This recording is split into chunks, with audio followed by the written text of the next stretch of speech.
Hello students and namaste everyone.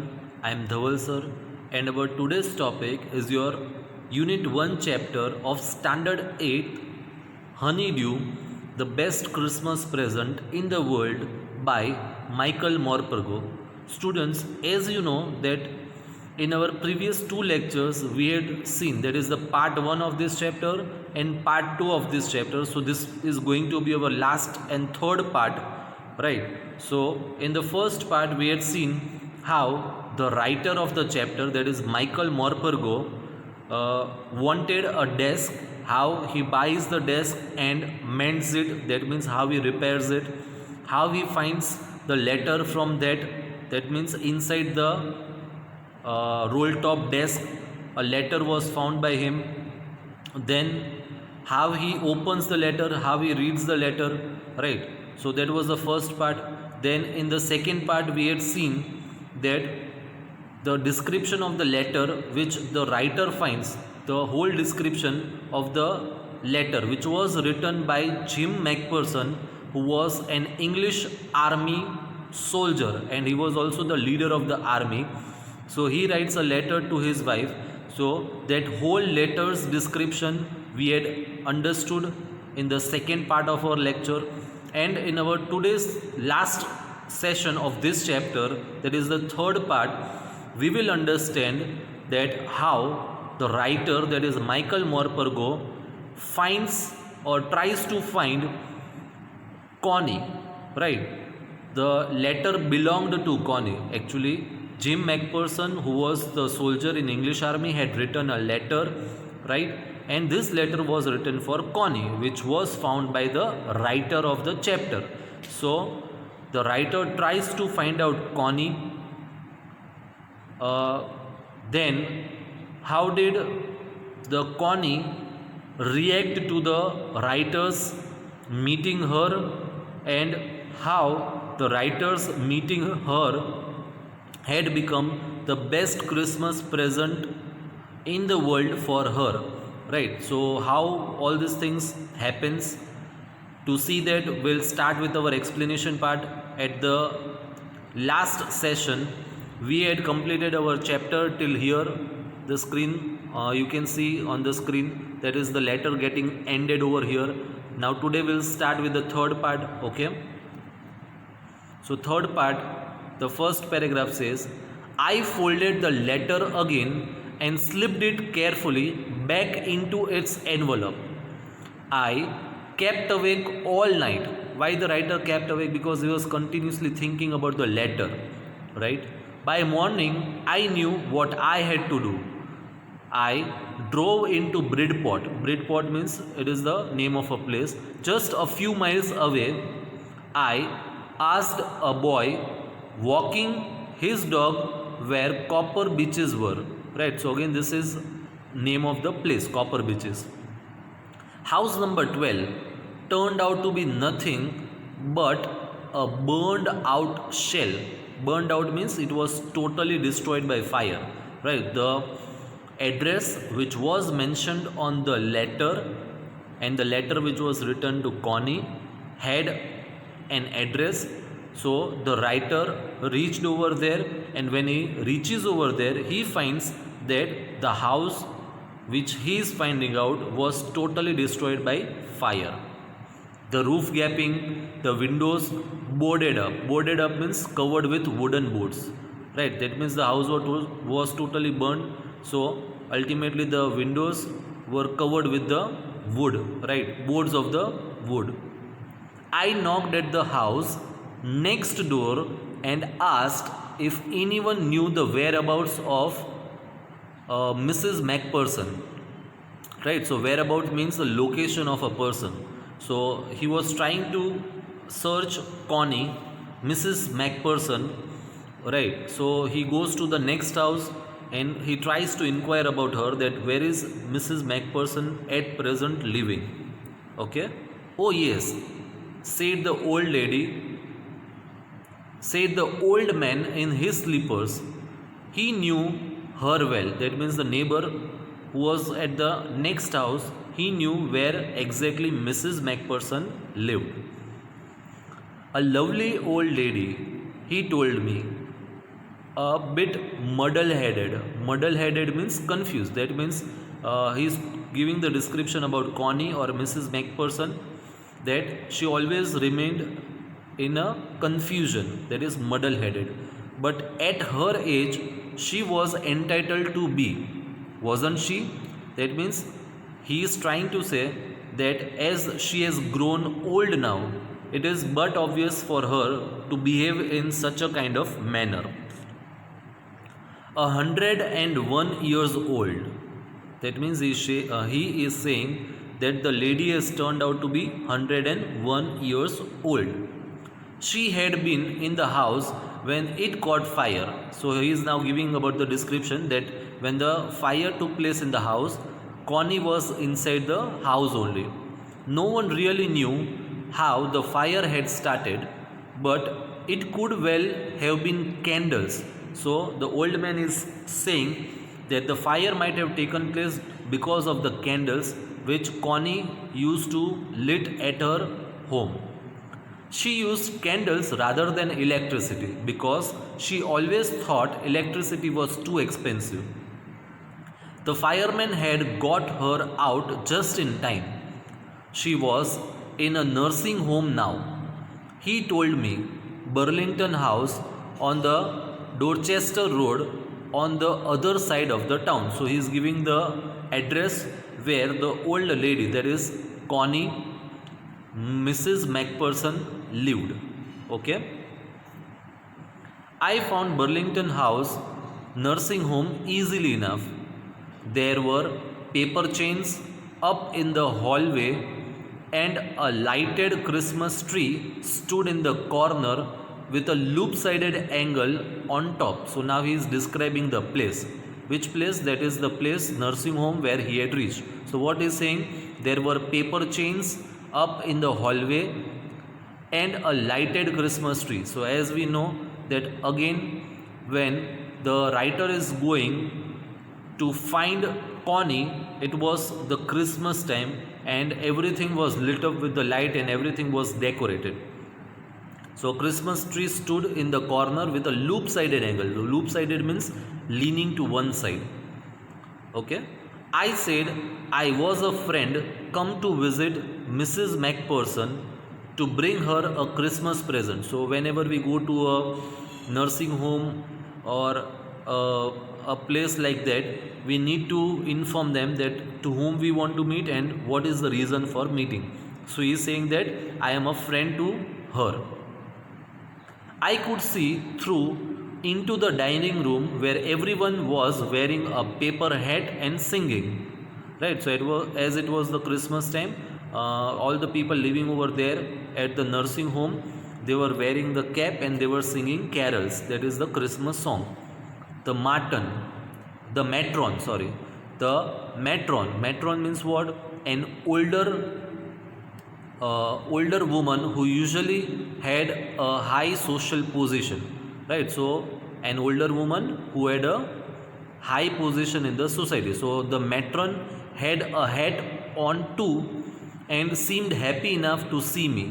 That means the old lady who met the writer, that is Michael Morpurgo, she even offered me a mince pie. Right, so what is mince pie? I have kept the picture over here. You can see this in the right hand side corner. Mince pie, right? It is a kind of a dish, okay, and it is stuffed with meat. So I have written the meaning over here. You can see mince pie means a small round. Yes, mince pie means a small round pie containing sweet mince meat, typically eaten at Christmas. So it is a kind of a dish which is usually eaten at the Christmas time. She walked me along the corridor. Okay, that means the writer is walking with the lady who is at the nursing home in the corridor. Mrs. MacPherson is not in with the others. So she is informing the writer that Mrs. MacPherson is not sitting with the other people around. Okay, she is rather confused today, so we thought it best if she had a good rest. That means as the old man, the neighbor had given the description that as she had become very old, she always remained in a confusion, in a state of a confusion. So the lady is saying that as Mrs. Macpherson, that is Connie, was in the state of confusion, they thought that she should rest. She has no family, no one visits. So I am sure she will be only too pleased to see you. So the lady at the nursing home is informing the writer that she is having no family and therefore no one comes to visit her, and that is the main reason she is very lonely and she feels very bad, right? So she is saying that as she'll find out that someone has come to meet her, she is going to be very, very happy. She took me into a conservatory. Now, conservatory means what? So, the meaning is given. First, we'll read out the meaning. A room with a glass roof and walls attached to a house at one side and used as a sun lounge. So, usually to take the sun bath, right? Usually in the morning when the sun is out, we all sit outside our house in the lawn or somewhere to take sun bath. So in the same way, where there are huge houses, I have kept the picture of the conservatory. You can find a big house over there, and next to that there is a small room type, right, which is covered with the glasses. The walls and the roof is covered with the glasses, and you can also find some chairs over there.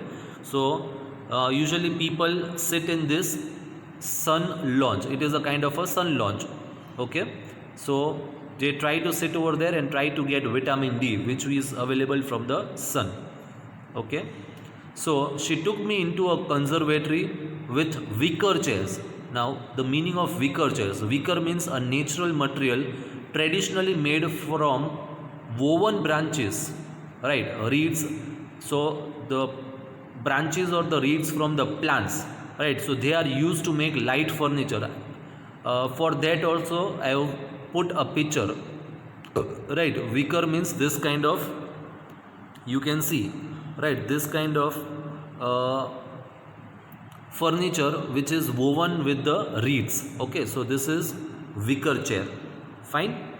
Okay, and potted plants all around and left me. So in that conservatory there were wicker chairs and some plants were also kept over there. Okay, so the lady left the writer, that is Michael Morpurgo, over there, and she went away to call or bring Connie or Mrs. Macpherson. Okay, the old lady was sitting in a wheelchair. So as we know that she was 101 years, she was very old, so she was sitting in a old chair, her hands folded in her lap. She had silver white hair pinned into a wispy bun. Wispy means as she had become very old, her hairs, right, as you can see my hair, they are also very thin. So the lady in this chapter, she was 101 years old, right. So her hair had also become very thin, and because of that the bun means the hairs tied up in the round shape by the ladies. Okay, so it is said that hair pinned into a wispy bun. Wispy means a thin bun. Okay, small size bun. She was gazing out at the garden, right. So she was looking at the garden side. Hello, I said.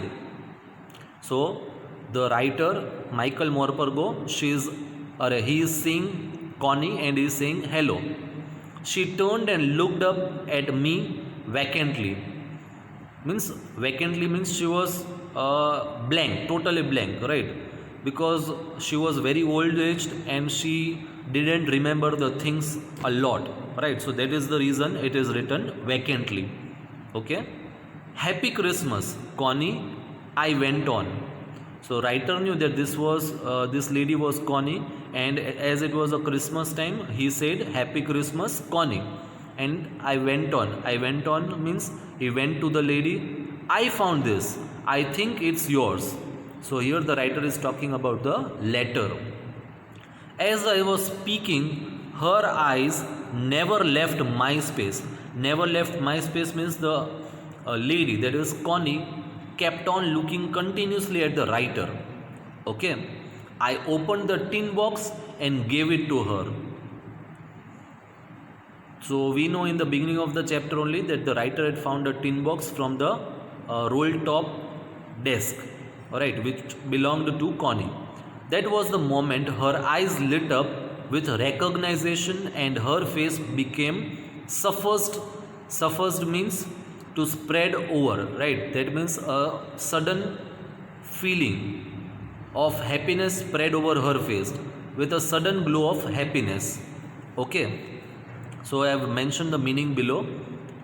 I explained about the desk, about how I had found it, but I didn't think she was listening. So, as she saw the tin box, she was totally involved in that and she was continuously thinking about that, and she didn't listen to what the writer was saying and how he had found the box.